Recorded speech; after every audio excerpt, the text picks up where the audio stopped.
ಒಮ್ಮೆ ಬ್ರಹ್ಮನಿಗೆ ಸಂದೇಹ ಬರುತ್ತೆ, ಕೃಷ್ಣ ನಿಜವಾಗಿಯೂ ವಿಷ್ಣುವಿನ ಅಂಶವ ಅಂತ. ಅದಕ್ಕಾಗಿ ಅವನು ಇವರನ್ನ ಪರೀಕ್ಷೆ ಮಾಡಬೇಕು ಅಂತ ಮುಂದಾಗ್ತಾನೆ. ಒಂದು ಮಧ್ಯಾಹ್ನದ ಸಮಯ. ಹಸು ಕರುಗಳನ್ನೆಲ್ಲ ಕರ್ಕೊಂಡು ಕೃಷ್ಣ ಮತ್ತು ಗೋಪಾಲಕರು ಎಲ್ಲ ಇರ್ತಾರೆ. ಕೃಷ್ಣ ಮತ್ತು ಗೋಪಾಲಕರು ನಿದ್ರೆಗೆ ಒಳಗಾಗಿರ್ತಾರೆ. ಹಸು ಕರುಗಳೆಲ್ಲ ಅಲ್ಲೇ ಮೇವು ತಿಂತಾ ಇರ್ತವೆ. ಆಗ ಬ್ರಹ್ಮ ಬಂದು ತನ್ನ ಯೋಗ ಶಕ್ತಿಯಿಂದ ಹಸು ಕರುಗಳನ್ನೆಲ್ಲ ಮಾಯ ಮಾಡಿ ಒಂದು ಕಡೆ ಇರಿಸ್ತಾರೆ. ಕೃಷ್ಣಂಗೆ ತಕ್ಷಣ ಎಚ್ಚರ ಆಗುತ್ತೆ. ಎಚ್ಚರಾಗಿ ನೋಡಿದಾಗ ಹಸು ಕರುಗಳು ಮತ್ತು ಗೋಪಾಲಕರು ಕೃಷ್ಣಂಗೆ ಕಾಣ್ತಾ ಇರಲ್ಲ. ಇದೇನಿದು, ಇವರೇನಾದರೂ ನನಗೆ ಆಟಾಡ್ಸೋಕ್ಕೋಸ್ಕರ ಗೋಪಾಲಕರು ಈ ಥರ ಮಾಡಿರ್ಬೋದಾ ಅಂತ ಕೃಷ್ಣ ತಿಳ್ಕೊತಾನೆ. ಆಮೇಲೆ ಕೃಷ್ಣ ವಿಷ್ಣುವಿನ ಅಂಶನೇ,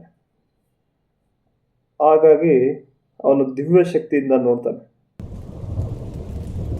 ಆಗ ಇದು ಯಾರ್ದು ಕಿತಾಪತಿ ಅಂತ ಕೃಷ್ಣಗೆ ಗೊತ್ತಾಗುತ್ತೆ.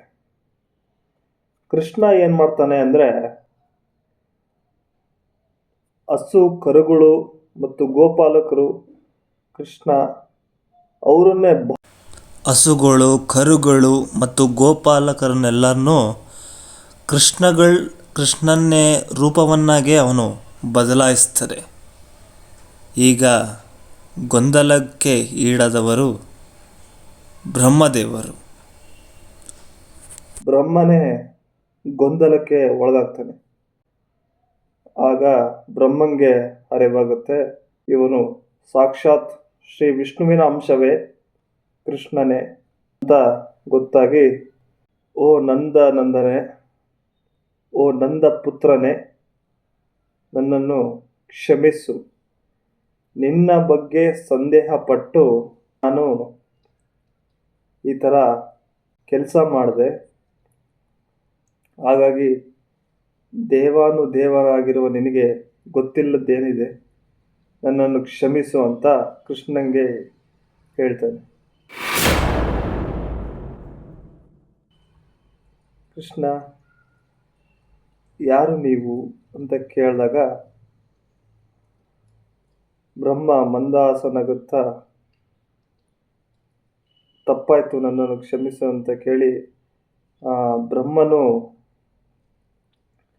ಕೃಷ್ಣಗೆ ನಮಸ್ಕರಿಸ್ತಾನೆ ಮತ್ತು ಕೃಷ್ಣನು ಬ್ರಹ್ಮನಿಗೆ ನಮಸ್ಕರಿಸ್ತಾನೆ. ಆಗ ಕೃಷ್ಣ ತಾನು ಸೃಷ್ಟಿ ಮಾಡಿರುವ ಏನು ಹಸು ಕರುಗಳು ಗೋಪಾಲಕರು ಅನೇಕ ಕೃಷ್ಣಗಳು ಇರ್ತಾರೆ, ಅವನ್ನೆಲ್ಲ ಮಾಯ ಮಾಡಿದಾಗ ನೈಜ ಒರಿಜಿನಲ್ ಆಗಿರುವ ಹಸು ಕರುಗಳು ಗೋಪಾಲಕರು ಮತ್ತೆ ಸೃಷ್ಟಿ ಆಗ್ತಾರೆ. ಇದೇ ಇವತ್ತಿನ ಕತೆ. ಇದು ಭಾಗವತ ಪುರಾಣದಲ್ಲಿ ಈ ಕತೆ ಬರುತ್ತೆ. ಬ್ರಹ್ಮನ ಭ್ರಮೆ ಅಂತ ಈ ಕಥೆಯ ಹೆಸರು.